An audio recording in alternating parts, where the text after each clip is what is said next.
c'est parti pour le 3e épisode du 11 de réserve sur la chaîne YouTube du Sport Show. Je suis aujourd'hui accompagné de Sébastien comme d'habitude. Sébastien, comment tu vas? Salut, ça va très bien, merci. Et aujourd'hui, on est accompagné de l'abonné de la semaine. Et l'abonné de la semaine aujourd'hui, il s'appelle Corentin. Corentin, comment tu vas? Ça va nickel, merci de me recevoir. Corentin est l'abonné de la semaine, comme je vous l'ai dit. Il a participé en commentant la vidéo sur Facebook ou sur YouTube. Aujourd'hui, il va participer à cette émission qui va commencer tout de suite avec les 3 points.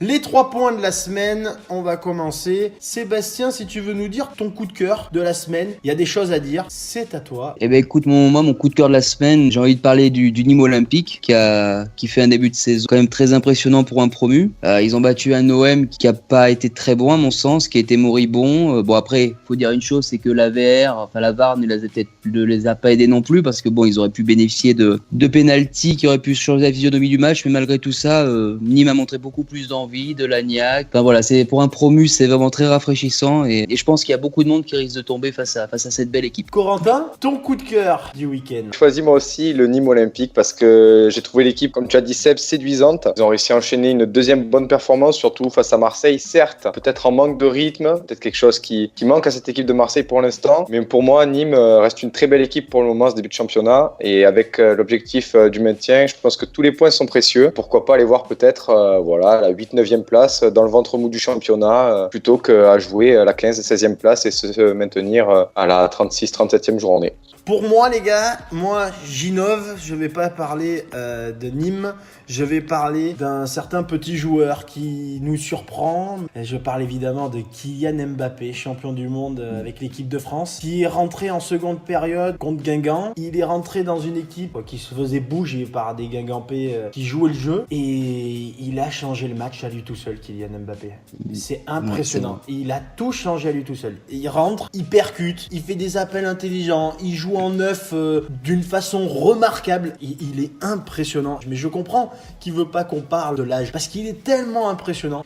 Et j'espère qu'un jour Paris ne sera pas trop petit pour lui et que Paris lui apportera la Ligue des Champions parce qu'il peut la gagner partout. Sébastien, maintenant, oui. On va gueuler un petit peu. Coup de gueule de Sébastien. Je l'ai dit un peu en parlant du Nîmes Olympique, c'est le VAR qui ce week-end a été quand même présent sur 2 terrains et ça, déjà à Guingamp puisqu'il y a un but refusé à Bénézet suite à cette vidéo. Puis c'est surtout Marseille, ils auraient dû bénéficier pour moi d'un pénalty qui est flagrant sur Germain et qui n'a pas été sifflé. Et je comprends pas que les arbitres sont devant une télé, ils voient le tirage de maillot en direct, ils n'en parlent pas à l'arbitre de terrain. Je trouve ça un peu alarmant, quoi. Donc il y a beaucoup de travail à faire là-dessus. Est-ce que des équipes vont être favorisées au détriment d'autres? Est-ce que le PSG, sur les réseaux sociaux, on a l'impression que le PSG est largement favorisé? Est-ce que Marseille en fera les frais? Enfin voilà, je me pose des questions sur ça, quoi. Alors moi j'ai choisi comme coup de gueule de partir plutôt vers l'Angleterre avec Manchester United. Très surpris par cette défaite face à Brighton. Pareil, Brighton très séduisant, mais je pense qu'on doit attendre autre chose d'une équipe comme Manchester United qui va jouer le haut de tableau, qui bafouille son football, voilà, avec en plus des problèmes entre Pogba, Mourinho. On sent que voilà, il y a quelque chose qui manque à cette équipe, une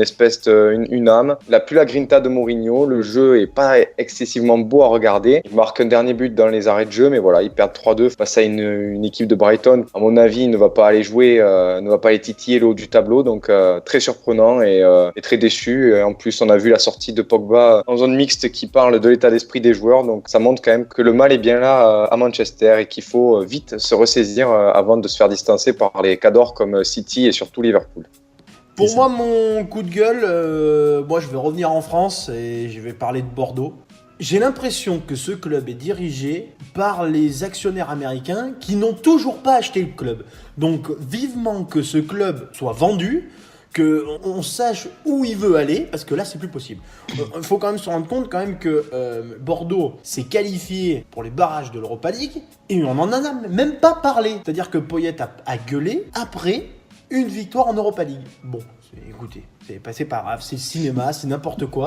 Il faut arranger ça. Faut arranger ça et vite parce que on parle quand même d'un club qui, moi, à une époque qui est pas si loin, m'a fait rêver avec des Marouane Chamakh et surtout un Yoann Gourcuff. Donc, Oui. juste ça. Donc, il y a un moment, ça va plus être possible. Il va falloir vraiment que ce club se remette sur le droit chemin parce que c'est plus possible. On va passer maintenant sur notre incompréhension et comme chaque semaine, il y en a beaucoup. Sébastien, ton incompréhension du week-end ? Je vais rester en Ligue 1 et j'ai envie de parler de... Enfin, j'en ai eu deux, mais il y en a une qui m'attire plus que l'autre, c'est Mandanda qui s'est à nouveau blessé. Je trouve qu'il n'a pas le même niveau de jeu qu'il avait avant de partir à Crystal Palace. Et je pense que Pelé, pour moi, est au-dessus. Je pense que la saison dernière, quand Pelé qualifie l'OM pour la finale et que c'est Mandanda qui la joue et qu'on sait l'erreur qu'il fait et qui amène le premier but, moi je pense que Mandanda est plus haut niveau et je pense que Pelé est largement au-dessus et je ne comprends pas Rudy Garcia qui continue de titulariser malgré tout Mandanda. Donc voilà, c'est mon incompréhension. Ouais, une incompréhension quand même ce week-end. Elle concerne surtout les clubs qui jouent le haut de tableau, donc Nice, Marseille, Lyon et surtout Monaco, qui n'ont pas gagné ce week-end. On sent que le PSG va encore une fois être sûrement bien seul cette saison. Voilà, moi j'ai du mal à voir les équipes comme Lyon, Marseille, Nice ne pas gagner. Ces matchs nuls, ces défaites. On a vu Lyon face au Stade de Reims. Voilà, c'est encore un peu faible. Est-ce que la préparation a été trop longue ? Les joueurs sont peut-être en manque de rythme, je sais pas, mais en tout cas, au vu des équipes qui sont dans le haut de tableau pour le moment, la Ligue 1 nous offre quand même quelques surprises. Pour ma part, mon incompréhension, mais du coup je rebondis un petit peu dessus, c'est sur Monaco-Lille, parce que c'était tellement ennuyant. Ah mon Dieu, c'était tellement ennuyant. Monaco qui a cadré un tir sur 10, plus le pénalty raté qui aurait pu sauver ce match. Bon, c'est rien d'alarmant, mais c'était tellement... Mais il n'y avait rien, quoi. Il n'y avait rien dans ce match. Voilà. Et du coup, vous me tendez la perche, on va passer sur les infos Ligue 1.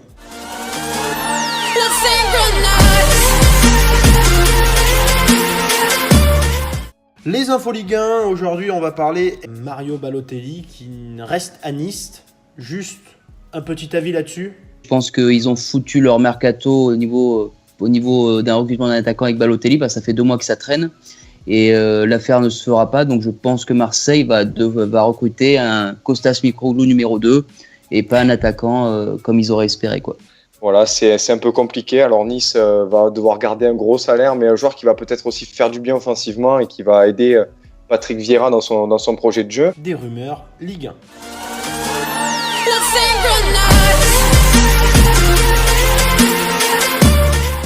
Les rumeurs Ligue 1 maintenant, et le dossier est chaud, le dossier brûle au moment où on tourne, mais Thierry Henry a dit oui à Bordeaux. Messieurs, est-ce que on peut dire que Thierry Henry à Bordeaux, c'est une très bonne chose ? Ben alors moi je pense que Thierry Henry, s'il vient, il va falloir qu'il y ait de la stabilité au niveau de la hiérarchie, de la direction, et qu'ils aillent main dans la main avec les directeurs sportifs dans la même direction. Vraiment, c'est un nom qui fait quand même rêver pour entraîner un club. On sait qu'il y a eu les champions du monde, Vieira, Blanc, Zidane, tous ont à peu près réussi leur reconversion en tant qu'entraîneur. Je pense que Thierry Henry, c'est quelqu'un qui aime énormément le foot, qui regarde énormément les matchs, qui étudie énormément les équipes. À mon avis, il va faire un bon travail à Bordeaux.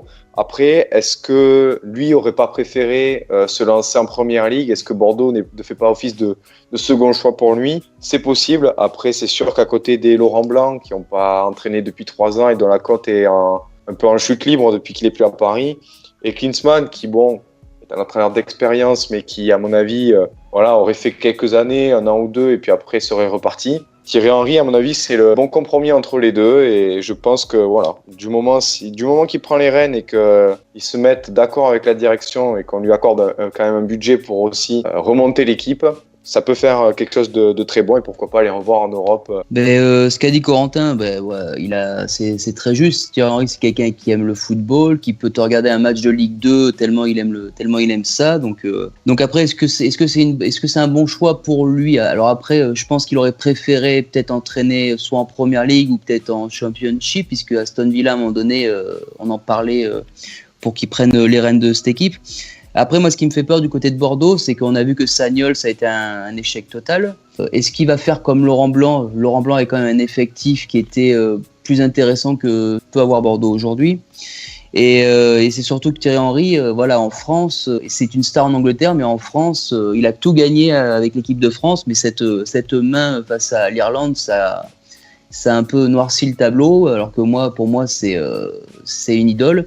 Donc voilà, est-ce que les Français vont accepter que Thierry Henry débarque à Bordeaux et est-ce qu'il va avoir un effectif suffisamment intéressant pour faire quelque chose et pas que ce soit un échec, quoi. On continue, messieurs? Allez. On va passer Avec plaisir. On va passer au foot européen.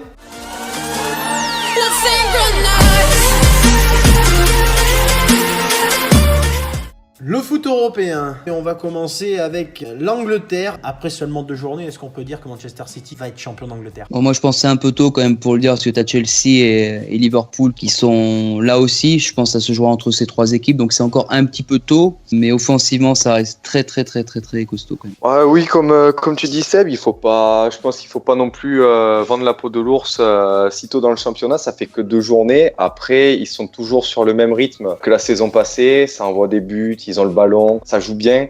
Qui plus est, ils ont récupéré Benjamin Mendy, qui a fait quand même 4 passes décisives en 2 matchs. Je pense que c'est un plus offensivement. Voilà, l'équipe, elle se trouve bien. Certes, il y a eu Kevin De Bruyne qui s'est blessé. Oui. 3 mois d'absence, il me semble. Mais voilà, avec des recrues comme Mahrez, peut-être, l'équipe, elle va être plus solide et ils vont tenir, je pense, la distance en championnat. Après, à voir ce que font les équipes comme Liverpool, Chelsea et peut-être Tottenham. Mais je pense que voilà, Liverpool, ce sera le plus sérieux concurrent de Manchester City.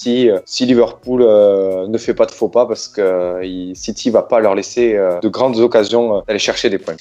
Après, Liverpool, c'est une équipe qui des fois perd des points bêtement face à des équipes de milieu de tableau ou de fin de tableau. Donc c'est une question un peu compliquée. Donc moi je pense que c'est trop tôt dans la saison pour tenir ce genre d'analyse. On va changer, du coup, on va partir en Espagne avec la première journée de championnat. Messieurs, qu'est-ce qu'on peut s'attendre cette année en Espagne? Moi, je pense que le Real Madrid, s'il recrute pas un attaquant de haut niveau avant la fin du mercato, je pense que ça va être très très compliqué pour le championnat. Parce que le Barça cette année, je pense, sera au-dessus. Mais le Real de Madrid, même en Ligue des Champions, cette année, je pense que ça sera autant le championnat que la Ligue des Champions, ce sera pas pour eux. Il faut peut-être le temps que Lopetegui aussi mette en place son jeu. Voilà. Ouais. Tu m'excuseras, mais il faut qu'il ait. On connaît notre ami Florentino Pérez là-bas dans les bureaux. Il faut pouvoir passer l'hiver au Real Madrid. On va changer maintenant. On va passer en Italie. Tous les projecteurs étaient sur la pelouse du Chievo Vérone qui a vu Cristiano Ronaldo. Un match complètement fou que le Chievo a bien cru gagner 2-1 avant de voir la Juve aller chercher une victoire 3-2. C'était compliqué, mais la victoire est au bout pour la Juve. Ouais, c'est jamais facile d'aller gagner sur des pelouses comme ça. Après, Ronaldo, même s'il a pas marqué, je trouve quand même qu'il a fait un bon match quand même. Alors concernant la Juve, déjà, oui, Ronaldo a fait quand même un bon match. Il a proposé, il était disponible. Après, est-ce que c'est vraiment son rôle de jouer en pointe devant avec les défenses italiennes comme on les connaît? Il va falloir qu'il s'habitue au championnat. Je pense vraiment que voilà, il peut faire de grandes choses en Italie. Messieurs, il est l'heure de passer au prono. C'est parti.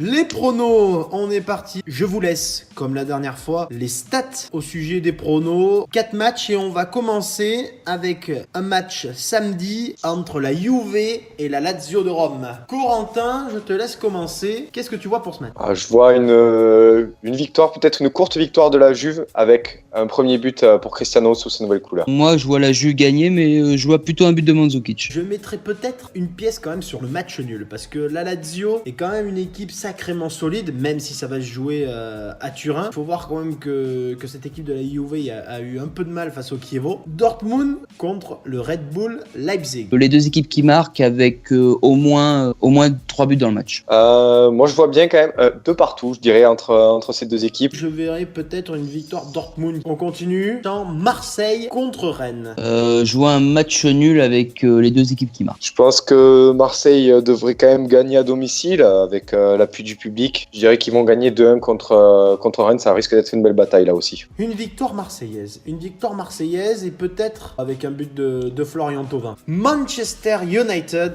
contre Tottenham. J'ai envie de tenter une surprise, voilà, je sais pas pourquoi, mais je vois une victoire de Tottenham avec un but de Kane à Old Trafford. Je pense que Tottenham va gagner 3-1 à Old Trafford. Je vois bien cette équipe de United gagner. Messieurs, on est parti maintenant pour le moment que vous attendez tous, le quiz des champions.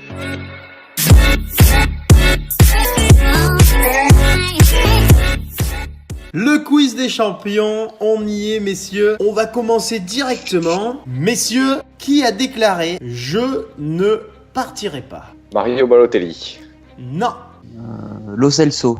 Non. Eden Hazard. Exactement. Eden Hazard qui a déclaré « Je ne partirai pas ». Oui. On continue messieurs. Allez. La deuxième question. Les supporters de quelle équipe ont chambré leur adversaire en fin de match ce week-end en chantant « Can we play you every week » Peut-on vous jouer toutes les semaines? Brighton, non? Eh oui, exactement, les supporters Ah oui, de bravo. Brighton à la fin de match, après la victoire de leur joueur face à Manchester United. On continue, ça fait un partout. Troisième question, attention, on part en Ligue 2. Quelle équipe a repris la tête de la Ligue 2 grâce à sa 4e victoire en 4 matchs, le tout sans encaisser aucun but? Metz? Non. Ça va être Lens alors, c'est le Racing Club de Lens. C'est exactement ça, c'est le Racing Club de Ah, Lens bravo. qui a pris la tête du championnat à égalité avec Metz.